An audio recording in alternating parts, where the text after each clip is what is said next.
Welcome back to another episode of 40 Facts About the 40K Universe. I am your host, Gershwan, and you are watching One Mind Syndicate. Today we continue talking about the Imperium as we get into a citizen referred to as a desperado, basically like an outcast.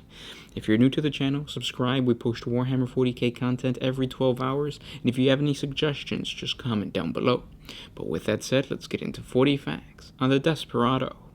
Every world has men and women that live out in the fringes, or survive by their skills with a gun, selling their talents to those in need for a bit more muscle, with no questions asked. Desperados, as they are known in the Imperium, are a motley group comprising of scum, bounty hunters, slavers, pirates, and renegades, all people who exist on the border or beyond the law. They can be charmers, using deceptive appeal to further their latest con, or harsh men who know nothing but violence. Most are singular individuals who know no allegiance other than the current best offer. Having found a talent for shaking down the rich and poor alike, some drift between semi-legitimate jobs as bodyguards and enforcers to outright theft and murder. Those that survive long enough become adepts at sensing danger, dealing with others of their kind, and knowing when to cut and run. They can also become talented gunslingers, frequently using their weapons to protect their lives or take lives of those in their way. Desperados are defined by their selfless nature and scorn for authority, choosing the path of the outlaw if it means living free and getting a quick score to see them through another day. Desperados thrive on a level of imperial society that is harsh and unforgiving, and where a man must survive by his wits as well as their weapons.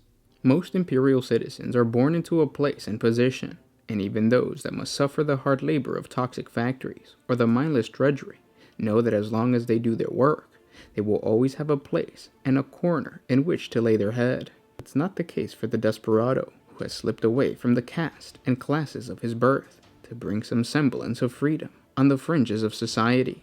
This life brings with it the skills and talents that can be invaluable for acolytes within the Inquisition, who are often forced to follow their prey into such places, or investigate crimes and heresies committed in these shadowy outlands.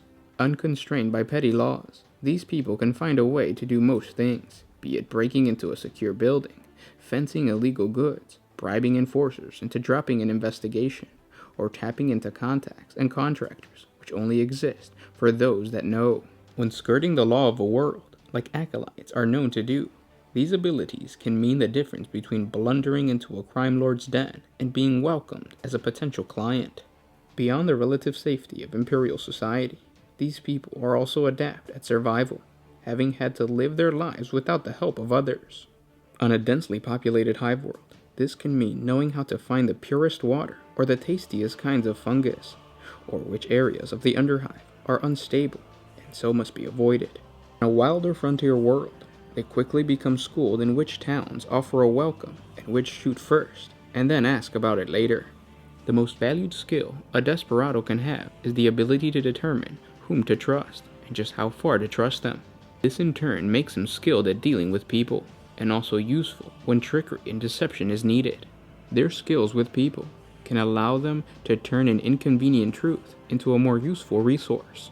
In combat, the desperado's knack of survival is expressed with dirty fighting and a readiness to draw his weapon. Any individual that has lived long enough knows that the difference between living and dying is often knowing when to run and when to fight. Hesitation can be just as deadly a mistake. While an Imperial Guard officer obsesses over the greater tactical situation, the desperado tries to end the fight as quickly as possible and get out alive. He might think nothing of drawing and gunning down an unarmed foe if the target appears to be a threat. These traits serve them well in areas where only a quick gun and a quicker wit can see them through. The Imperium is plagued with criminals at every level of its society, from highborn crooks using legal authority to crush their foes for a profit, abased-born scum knifing each other over a handful of meager belongings. Desperados drift through these worlds, surviving as best they can, turning adversity and ill fortune into opportunity and wealth. On developed worlds in the Imperium, the desperado lives in the shadows of society, among the gangs and street thugs, making coin wherever he can. He is not a man to be crossed, as likely to gun someone down as show his hand in friendship, turned bitter by long years of betrayal and the worst that humanity has to offer. These individuals from hive, forges, and shrine worlds, are familiar with living among the press of humanity, and know human nature all too well, becoming skilled at turning it to their advantage. Those that excel can rise high, skipping along social stratas through guise and force, using a charming tongue and smoking las pistol every step of the way. Voidborn and Feral World desperados develop in different ways, the wild frontiers and empty spaces of their worlds, and starfaring vessels, a different environment for those that would reject the control of society. In a primitive wilderness, desperados might become bandits, playing their trade in the lonely stretch of land between civilizations. Such men might rise to become rogue lords and heads of criminal bands or similar lawless groups, until drawing the notice of the Inquisitor and turning their talents to the protection of mankind. In the depths of space, this story can unfold much the same. The desperados might come to dominate the limited underworld of their home station or vessel, or even break free to sail the void as stellar marauders. Highborn desperados are perhaps the most ingenious of their kind, using the full weight of their families or the ample resources gifted to them by birth to aid them in their illicit endeavors. A desperado from a well-positioned noble line might live for years uncontested on his world as he robs his people of their wealth, only coming to grief when his people rise up against him or he crosses someone more powerful than himself. In these cases, noble desperados might flee away to other systems to escape their crimes, sometimes turning up within the service of the Inquisition, where few questions are asked about their past, provided they can prove their use. And those were 40 facts on the Desperado. I hope you guys enjoyed this video. If you did, don't forget to share it with your friends on Facebook, Twitter, whatever social media you guys use. It really helps out the channel when you do so. I love the Dark Heresy lore. If you guys want to dive deeper into the Warhammer 40K world as far as the lore, the best place to do that is through Dark Heresy. Dark Heresy is a role-playing game, so it's like a D&D type game where you create your own characters, which is where this lore is coming from, and it is the reason why the Desperado, the actual name Desperado, doesn't really fit within Warhammer 40K. You would think that they would create some other title for a Desperado character, or like because this is kind of like an outlaw. But again, the Dark Heresy is inspired by all of those role-playing games where you get to choose your character, so they went with Desperado. Because Dark Heresy is the way that it is, it's kind of difficult to see the difference between something like the Desperado and the Outlaw. We talked about an Outlaw in the Imperial world, I think like a week or two ago. It might be even more.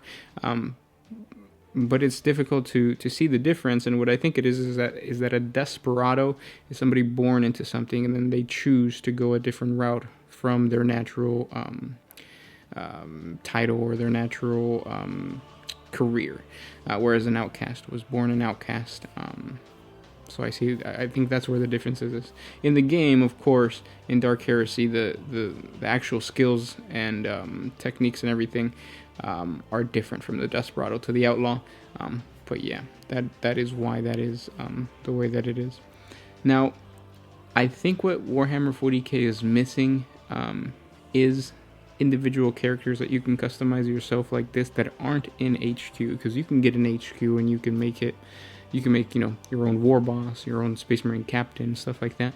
But something that would be really awesome in the Warhammer 40K tabletop game would be to have a special elite unit that you can customize. For instance, creating an elite Catachan jungle fighter who's basically your own Sly Marbo. That would be pretty badass.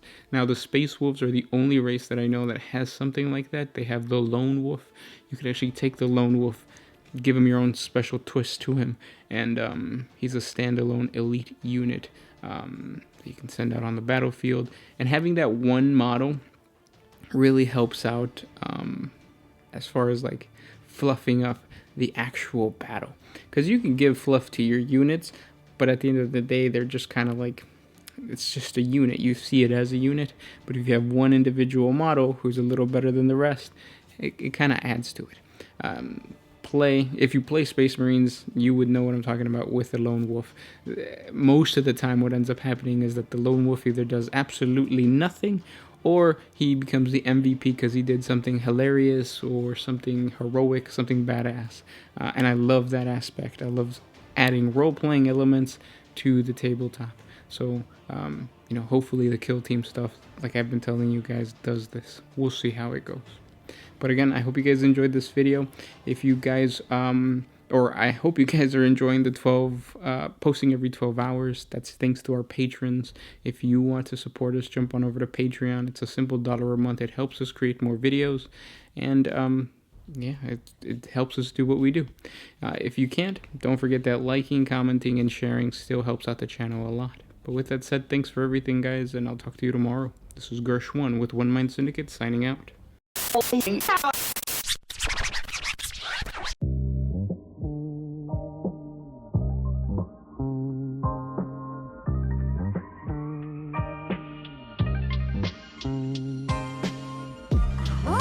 used to put my freedom first in any situation.